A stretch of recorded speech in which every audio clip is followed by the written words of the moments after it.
오늘 사무엘하 1장 17절로 27절까지 말씀 같이 읽습니다.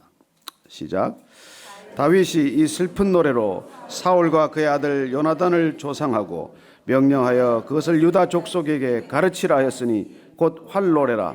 야살의 책에 기록되었을 때 이스라엘아 내 영광이 산 위에서 죽음을 당하였도다. 오호라 두 용사가 엎드려졌도다. 이 일을 가드에게도 알리지 말며 아스글론 거리에도 전파하지 말지어다. 블레셋 사람들의 딸들이 즐거워할까? 할례 받지 못한 자의 딸들이 개가를 부를까 염려로다. 길보아 산들아 너희 위에 이슬과 비가 내리지 아니하며 재물 낼 밭도 없을지어다. 거기서 두 용사의 방패가 버린 바 됨이니라. 곧 사울의 방패가 기름 부음을 받지 아니함 같이 됨이로다. 죽은 자의 피에서 용사의 기름에서 요나단의 활이 뒤로 물러가지 아니하였으며 사울의 칼이 헛되이 돌아오지 아니하였도다. 사울과 요나단이 생전에 사랑스럽고 아름다운 자이러니 죽을 때에도 서로 떠나지 아니하였도다. 그들은 독수리보다 빠르고 사자보다 강하였도다. 이스라엘 딸들아 사울을 슬퍼하여 울지어다. 그가 붉은 옷으로 너희에게 화려하게 입혔고 금노리개를 너희 옷에 채웠도다. 오호라 두 용사가 전쟁 중에 엎드려졌도다. 요나단이 내 산 위에서 죽음을 당하였도다. 내 형 요나단이여 내가 그대를 애통함은 그대는 내게 심히 아름다움이라. 그대가 나를 사랑함이 기하여 여인의 사랑보다 더하였도다. 오호라 두 용사가 엎드려졌으며 싸우는 무기가 망하였도다 하였더라. 아멘. 오늘 다윗이 사울 왕과 요나단의 죽음을 슬퍼하는 만가, 조가, 애가를 지어서 부르는 장면입니다. 우리는 이 세월호 참사 때문에 분노가 이렇게 온 국민들 마음 가운데 들끓었지만, 그러나 저는 이 분노가 사그러들어서 그냥 사라지기보다는 이 분노가 깊은 슬픔이 되고 분노의 언어가 시어가 되어서 시로 남고 그리고 애가나 조가로 남았으면 합니다. 인간은 숱한 감정들을 지니고 사지만 감정대로 살 수만은 없습니다. 그래서 우리에게는 예술이라는 장르가 주어져 있고 우리의 슬픔이건 기쁨이건 분노건 이런 것들을 승화시킬 수 있다는 것이죠. 인간만이 가능한 일입니다. 사람이라는 것, 인간의 인격이라는 것, 그런 것들은 우리가 감정을 한 차원 높이 이렇게 격상시킬 수 있다는 것이죠. 그리고 오늘날 저희들이 이렇게 미디어나 SNS를 통해 돌아다니는 말들을 보면 끔찍할 만큼 폭력적이에요. 그런 단계에 머무르지 않고 저는 믿음의 사람이라면은, 하나님을 의지하는 사람이라면은 그런 분노건 슬픔이건 기쁨이건 이런 것들이 보다 더 깊어지고 보다 더 성숙하고 보다 더 무르익어서 그냥 한번 폭발시키고 지나가 버리는 일회적인 것이 아니라 어쩌면 내 일생 전체를 관통하는 그런 기억이 되기를 원하고, 그런 기억을 또 후대들에게 믿음의 유산으로 물려주기 위해서 아름다운 시가 되고 노래가 되기를 바랍니다.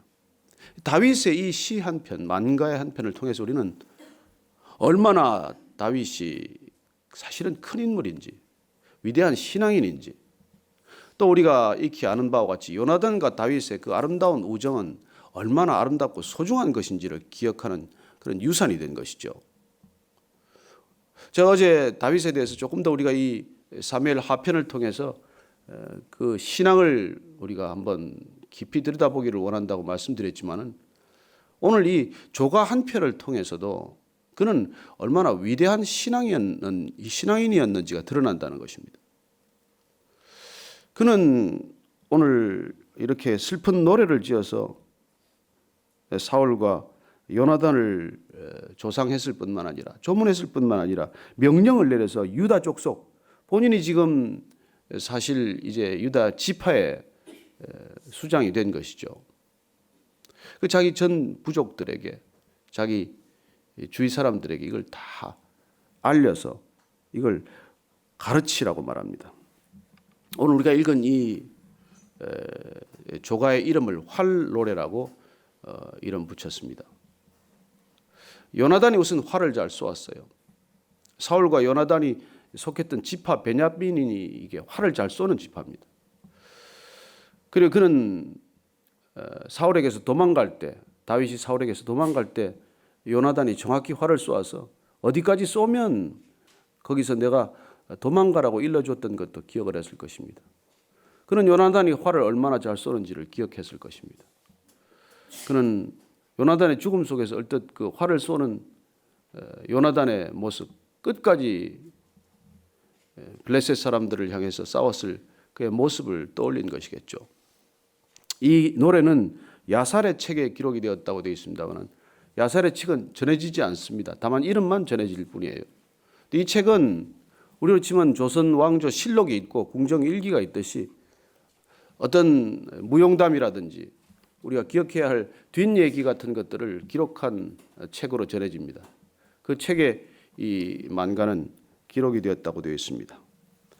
오늘 이 시를 정말 여러분들이 한 번, 두 번 더 읽어보실 필요가 있는데 어떻게 해서 다윗이 이 슬픔의 시간에 이런 시가 탄생했느냐는 것이죠. 오늘 저희들이 나누고 싶은 것은 사실 그 주제입니다. 우리가 익히 알거니와 사무엘상을 통해서 다윗이 사울로부터 얼마나 핍박을 받았는지를 잘 기억하고 있습니다. 무슨 잘못을 특별히 저질렀습니까? 그가 굳이 한 일이라고는 모든 이스라엘 백성들이 두려워했던 골리앗을 쓰러뜨린 것 말고 다윗이 한 잘못이 무엇이겠습니까? 그게 왜 잘못이 되었습니까? 이스라엘 백성들이 다윗이 골리앗을 쓰러뜨린 일을 두고 사울은 천천히요 다윗은 만만이라 하는 노래를 지어 부름으로 사울 왕의 마음에 불같은 질투심, 시기심이 일기 시작한 것이죠. 그 시기심의 씨앗이 그 자신을 불살랐고 사실 오늘 이스라엘 백성들이 당한 이 위기의 국면까지 치닫게 한 원인입니다. 작은 시기심의 불씨가 마치 작은 화재가 나무에 붙은 한 그루에 옮겨 붙은 나무가 전 산을 태우듯이 그렇게 한 인생을 불사르고 한 민족을 위기와 국난 가운데로 몰아가는 것이죠. 그럼에도 불구하고 그런 사울이 지금 전사했다는 소식을 듣고 다윗은 그 전사의 소식을 가지고 온 아말렉 청년을 사형했습니다. 우리는 그게 감정적인 사형이라고 생각해서는 안 됩니다. 왜 그 아말렉 청년을 죽였을까요? 뭐 그렇게 아말렉 청년이 그렇게 잘못한 게 있습니까? 고통스럽게 죽어가는 사람 더 빨리 죽게 해달라고 해서 내가 죽였다. 그것도 뭐 거짓말이라는 게 밝혀지진 않았지만 그런 일을 했고 사울 왕의 왕관과 발찌를 가져와서 다윗에게 전해주었습니다만 다윗은 그 사람이 마땅히 사형에 처할 일을 했다고 기준을 세웠던 것입니다. 그런 의미에서 보면 다윗은 굉장히 원칙의 사람이고 믿음의 사람으로서 지켜야 될 선과 믿음의 사람으로서 넘지 말아야 할 경계선을 분명히 알았다는 점에서 그는 위대한 신앙인입니다. 그는 어쨌건 악한 왕이건 부족한 왕이건 모자라는 왕이건 심지어 나를 핍박하는 왕이건 나한테 엄청난 고통을 가져다 주는 왕이건 어쨌건 하나님께서 그를 왕으로 세웠기 때문에 그는 내가 소관하고 관여할 바가 아니라는 거예요. 그 선을 그는 한 번도 무너뜨린 적이 없습니다. 그래서 자기 수중에 2번이나 들어왔지만 단칼에 죽일 수 있는 기회가 있었지만 그는 사울 왕의 손을 대지 않았던 것이죠. 그런 기준에서 볼 때 아말렉 이 청년은 잘못됐다는 것입니다. 사울 왕이 비록 그런 부탁을 했다고 하더라도 어떻게 왕에게 끝까지 그를 치료하거나 그를 보호하거나 그와 함께 싸우다가 죽었으면 모르되 그를 손을 댈 수 있냐는 것이죠. 죽어가는 왕에 대해서. 그런 기준에서 그는 아말렉 청년을 사형에 처한 것입니다. 하나님의 주권에 적어도 순종해야 한다는 기본 원칙을 가졌기 때문에 그는 원칙에 따라 이 일을 처리한 것입니다. 자, 오늘 이 조가를 지은 이유를 보십시다. 물론 그는 요나단과 끊어질 수 없는 정말 형제보다 더 형제, 사랑하는 연인보다 더 사랑하는 관계지만은 그 요나단과 사울을 엄격히 구분해야 되지 않겠어요? 개인적인 감정이 치받는다면은 사울 왕이 죽은 거야. 그야말로 정말로 잘된 일이죠. 속이 시원할 일이죠. 얼마나 속이 후련할 일입니까?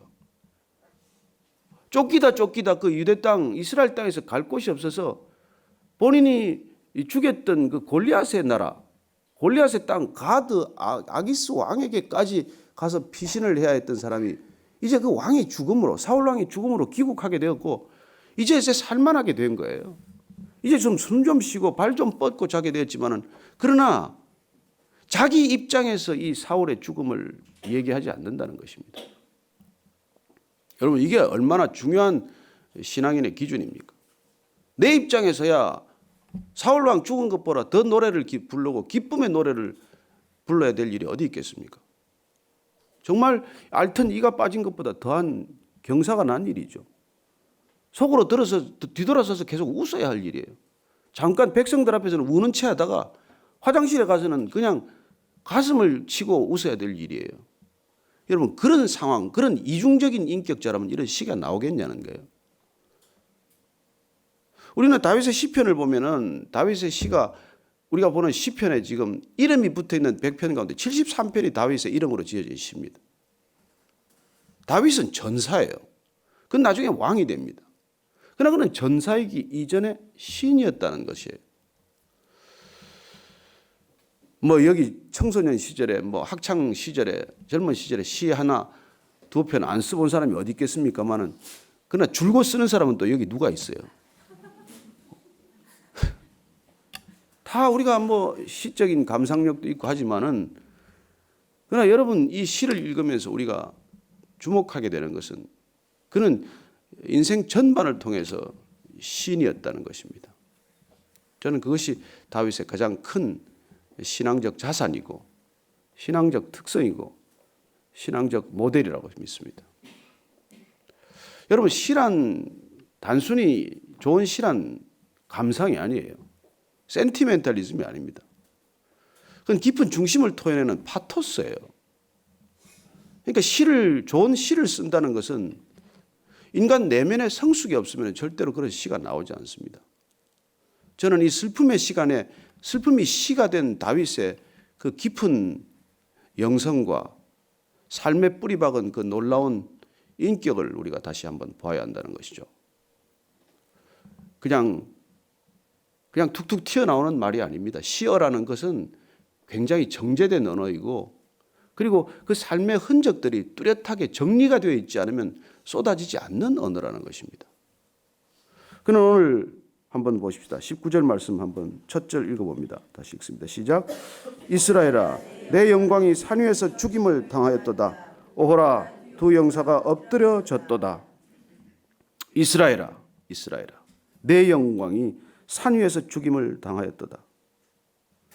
그렇습니다. 오늘 다윗은 사울과 요나단이 이스라엘의 영광이라고 말합니다. 개인적인 감정은 이스라엘의 수치라고 생각지 않겠습니까? 아니, 여러분이나 저 같으면 사울 같은 왕이 이스라엘의 수치라고 지금 말해야 옳지 않겠습니까? 아니, 지금 박근혜 대통령 세월호 때문에 지금 욕을 하는 걸 보십시오. 박근혜 대통령을 참 누가 그걸 우리 한국의 영광이라고 지금 말하는 사람이 있습니까? 그렇게 우리 심정은 황폐화되어 있다는 것입니다. 그러나 이스라엘 나라 전체를 블레셋과 이 전쟁에서 패하게 만들고 본인은 그렇게 비참하게 죽어가고 했지만은, 요나단이 지금 그런 상태로 죽어갔지만은 다윗의 기억 속에는, 다윗의 노래 속에는 사울과 요나단이 동일하게 이스라엘의 영광이었다는 것입니다. 요나단아, 너는 이스라엘의 영광이었다, 이렇게 말하지 않습니다. 그는 사울과 요나단 그 부자를 함께 이스라엘의 영광이라고 지칭하고 있다는 것입니다. 그는 나한테 개인적으로 잘못한, 나를 그렇게 어렵게 하고 힘들게 한 개인적 관계에서의 사울로 기억하기보다는 이스라엘의 당연히 왕이어야 하고, 하나님께서 세우신 이스라엘의 왕이어야 하고, 그리고 하나님의 영광을 드러냈어야 할 이스라엘의 왕으로서 그를 조문하고 있는 것입니다. 그래서 저는 여러분들이 개인적인 감정과 그런 관계를 공적인 관계에서 그렇게 드러내지 않게 되기를 바랍니다. 이 나라가 이 지경에 이른 게 무엇입니까? 개인적인 관계를 공적인 관계 속에 투영시킨 때문이죠. 무슨 마피아니, 해피아니, 관피아니 하는 말은 무엇입니까? 사사로운 관계를 공적인 관계 영역으로 확장시켜 놓은 것이죠. 그래서 개인적인 관계도 어렵고 공적인 관계는 더 문란하고 그렇게 된 것이죠. 다윗은 그 점에서 오늘 우리에게 중요한 기준점을 보여주고 있습니다. 그는 계속해서 노래합니다. 이 일을 가드에도 알리지 말며 아스글론 거리에도 전파하지 말라. 가드는 본인이 피했다가 돌아온 나라예요. 그게 아기스 왕에게 피했다가 지금 돌아오지 않았습니까? 가장 친한 관계가 된 곳 아닙니까? 거기에 알리지 말아라. 아스글론은 블레셋 5도시 중에서 종교적 중심지예요. 그게도 알려져서는 안 된다. 블레셋 사람들의 딸들이 즐거워할까? 할례 받지 못한 자의 딸들이 개가를 부를까 염려함이로다. 이스라엘이 영광이 되어야 할 사람의 죽음을 놓고 조롱하거나 그렇게 업신여김을 당해서는 안 된다는 것입니다. 그는 하나님의 기준에서 모든 것을 보기 때문에 하나님이 세운 사람들이 조롱받았어도 안 된다고 말하는 것입니다. 여러분, 이게 중요한 기준이에요.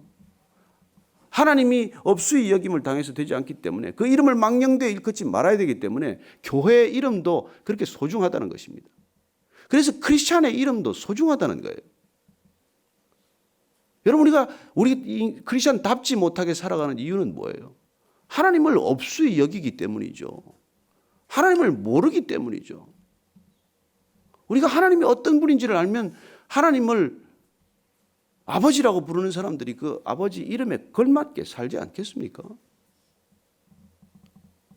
그러니까 하나님을 아버지라고 부르지 말든지 불렀으면 자녀답게 살든지 길은 두 길밖에 없어요. 안 부르고 답지 않게 사는 거야 누가 뭐라 그러겠어요. 그러나 그분을 아버지라고 불렀다면, 예수님을 주님이라고 불렀다면 그럼 우리 존재 전체는 달라지는 것이죠. 그게 사실은 어렵고 힘든 부분입니다. 왜 하나님께서 이름을 망령되이 일컫지 말라고 그러겠어요? 그 이름에 합당하게 살려면 그렇게 불러서는 안 되기 때문입니다. 오늘 이 시는 끝까지 여러분들이 계속 한번 반복해서 읽어볼 필요가 있어요. 사울과 요나단의 이 참 아름다운 관계, 그는 이 사울과 요나단을 결코 죽음의 현장에서 분리해서 말하지 않습니다. 23절도 보니까 사울과 요나단이 생전에 사랑스럽고 아름다운 자이러니 죽을 때도 서로 떠나지 아니하였도다.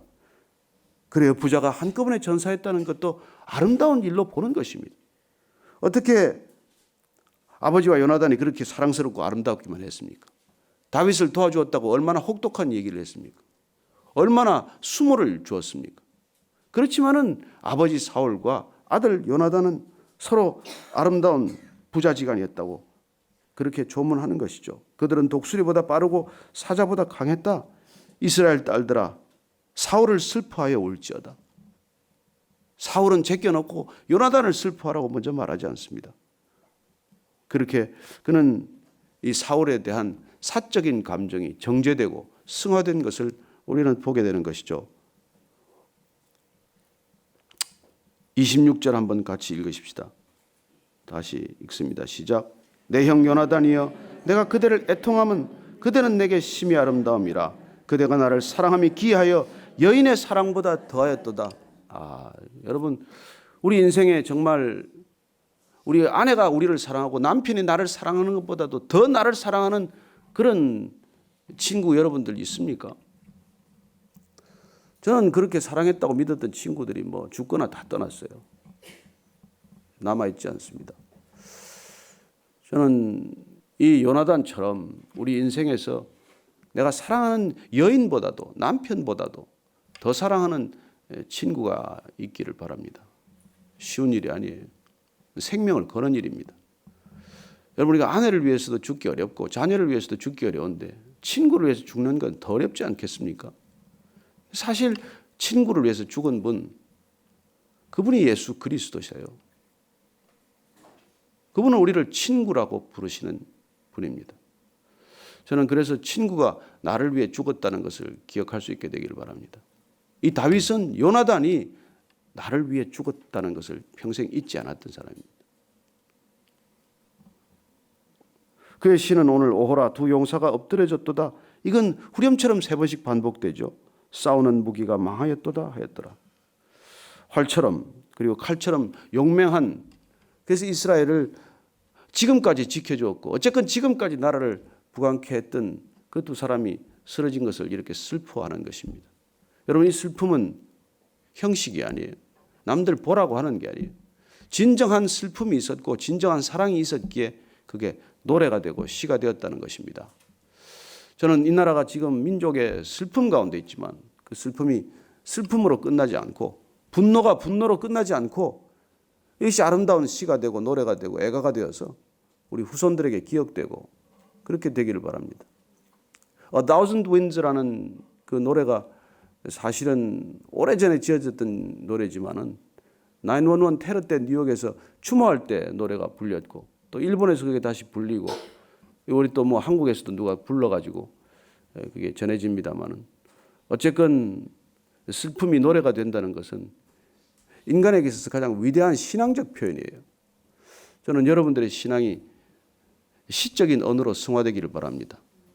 다윗의 시편 52편, 54편, 56편, 57편 그 고난의 시간마다 사람들을 향한 분노가 시가 되었음을 읽을 때 우리도 우리 신앙의 선배인 다윗을 통해서 우리 삶의 이런 감정들을 어떻게 센티멘탈리즘에 묶어두지 않고 이게 파토스적인 승화로 우리 삶을 이루어낼 것인지 같이 그렇게 묵상하는 아침이 되기를 바랍니다.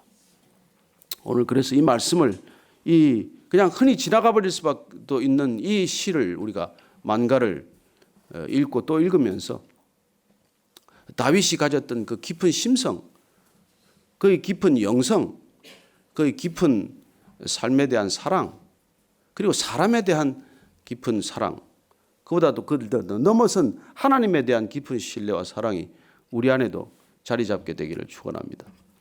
다시 한번 이 시를 기억하면서 아침 오늘 기도하기를 바랍니다. 하나님, 저도 친구들을 위해서 그렇게 기도하게 하여 주옵소서. 내 곁을 떠난 친구가 있다면 그 친구를 위하여 슬픔의 노래를 담게 하여 주옵소서. 나를 배신했다고 하더라도 그 분노가 나를 폭발하는 것이 아니라 그 분노가 내 가운데 아름다운 노래가 되게 하여 주옵소서. 슬픔의 노래가 되게 하여 주옵소서. 비탄의 시가 되게 하여 주옵소서. 하나님 아버지, 오늘 우리가 이 세월호 사건으로 온 나라와 온 민족이 비탄에 빠졌습니다. 분노에 그치지 않게 하시고 슬픔에 머무르지 않게 하시고 또 세월이 지나서 망각의 늪에 빠지지 않게 하셔서 언젠가는 우리의 이 슬픔이 노래가 되게 하시고 그 노래가 우리의 깊은 그 놀라운 정서를 담아서 후손들에게 물려주는 신앙의 잣대가 되게 하여 주옵소서. 하나님 아버지, 오늘도 우리는 요나단과 같은 주님을 기억합니다. 십자가에서 돌아가신 예수 그리스도를 기억합니다. 나를 위해 생명을 내놓으셨던 주님을 기억합니다. 다윗과 요나단의 사랑처럼 주님과 저의 사랑이 영원에서 영원까지 이를 것임을 감사합니다. 주님, 우리 민족이 예수 그리스도를 그렇게 사랑하기를 원하고 그리스도께서 우리 민족도 사랑하시고 열방도 사랑하시듯 온 열방이 주께로 돌아오기를 원하고 온 나라가 온 열방이 물이 바다 넘침같이 주님을 아는 그런 알미 넘치게 하여 주옵소서. 하나님, 우리 인생 가운데 다시 한번 사랑하는 주님께서 뻗어주신 그 손길 기억하며 그 손길 우리 자녀들에게 그리고 믿음의 이웃들에게 전파하는 우리 모두가 되게 하여 주옵소서. 하나님 아버지, 우리 인생에 슬픔이 많습니다. 고난이 많습니다. 분노와 격정이 있습니다. 그러나 하나님, 우리의 심중에 있는 이 모든 것들이 폭발하듯 분노로 끝나지 않게 하시고 흘러넘치듯 슬픔에 머무르지 않게 하시고 그리고 때가 되고 시간이 흐르면 망각의 늪에 빠져버리지 않게 하셔서 우리 안에 있는 이 모든 것들이 믿음 안에서 시가 되게 하시고 노래가 되게 하여 주옵소서. 다윗의 시편이 그렇게 절절하게 우리에게 남겨졌듯 우리 삶의 모든 것들이 다시 한번 그렇게 시로 남게 하여 주옵소서. 이제는 십자가에서 우리에게 그 모든 시를 피로 쏟으신 우리 구주 예수 그리스도의 은혜와 우리에게 시와 노래로 우리 인생을 다시 한번 믿음의 길로 인도하시는 하나님 아버지의 크신 사랑과 성령님의 놀랍게도 우리의 언어가, 우리의 말이 단순한 우리의 감정이 아니라 놀랍게도 하나님의 영을 깊이 담은 언어 되도록 우리를 그렇게 인도하시는 성령님의 교제하심과 충만하게 부어주심이 오늘 이 아침에 사울과 요나단의 죽음 앞에서 슬픔에 머무르지 않고 슬픔에 주저앉지 않고 그 슬픔을 노래로 승화시킨 다윗의 길, 다윗의 믿음, 다윗의 삶을 쫓기로 결정한 이 모든 새벽 제단의 믿음의 용사들 위해 지금부터 영원까지 함께 하옵시기를 축원하옵나이다. 아멘.